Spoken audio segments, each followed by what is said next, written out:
Hi, it's Ron Latronico with Latronico Homes, brokered by eXp Realty. And this is your market update for May. So we'll go through the numbers. I'll go through the numbers in the slides, and then we'll talk about what it means.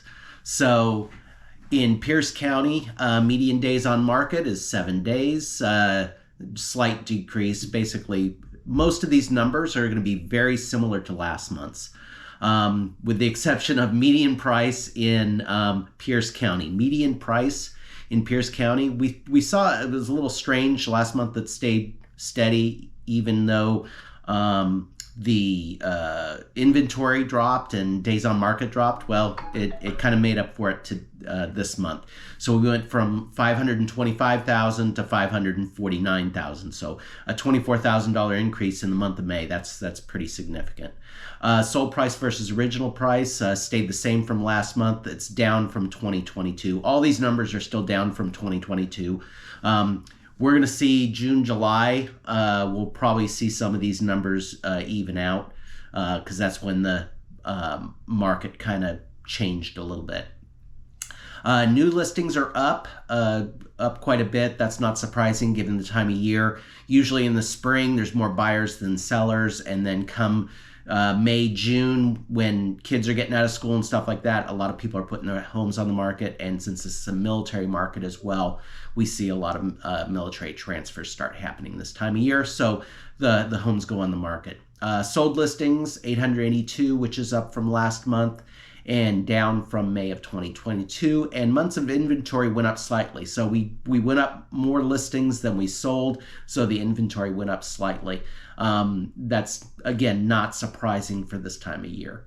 Thurston County, the numbers are pretty similar with the exception of median price. Median days on market, still 7 days. A small decrease from last month, but still right around where we were. Median price, 500,000, no change from last month, which is different from Pierce County, which saw such a big increase.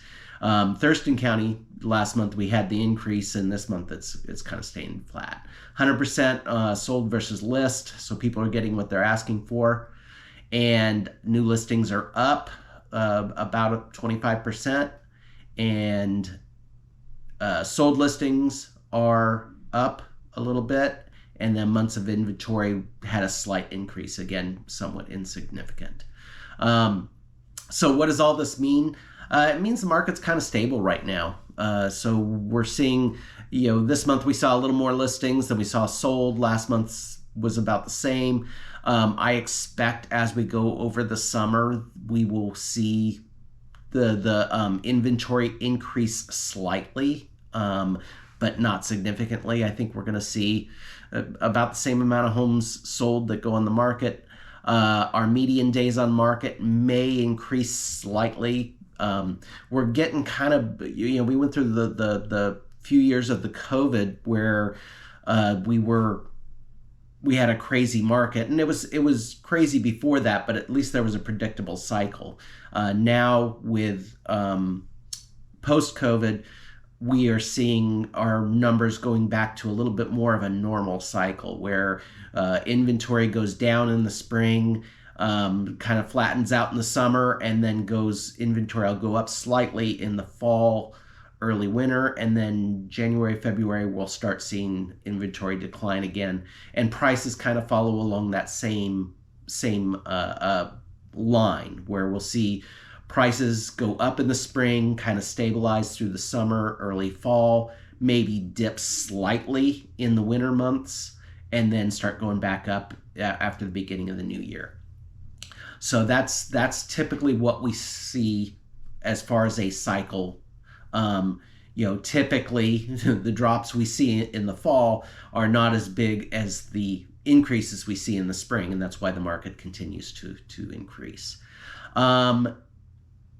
What I'm hearing from some of my lenders is that the interest rates are going to kind of continue to fluctuate, especially with some of the political things going on right now, and stay not super high. We may see them drop a little bit, but after the new year, the hope is that we will see those drop. Now, they've been talking about that for a while. It was supposed to be, fall of last or winter of last year, spring of this year, summer of this year. Now they're talking about early next year that we should see interest rates drop, and I think that's probably going to be accurate. We'll have the mid-cycle elections in November. Hopefully, things will stabilize over the winter. Inflation is starting they're starting to rein in inflation. So hopefully we'll see in the early next year,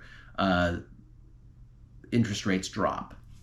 So I would still encourage you, if you're considering purchasing a home, I would purchase it now at today's interest rates, and then refinance once the interest rates drop. I can tell you that's what I'm personally doing with an investment home, purchasing it now at today's prices, and then I'll refinance later, because once the interest rates drop, we have a lot of pent-up need in the market.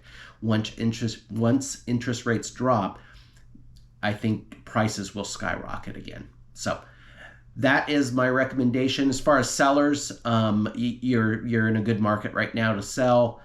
Prices continue to kind of bump up slowly, not real fast. If you're in the market to sell, then it is a good time to sell. So have a great day, and let me know if you have any questions. There's my contact information, and have a great day.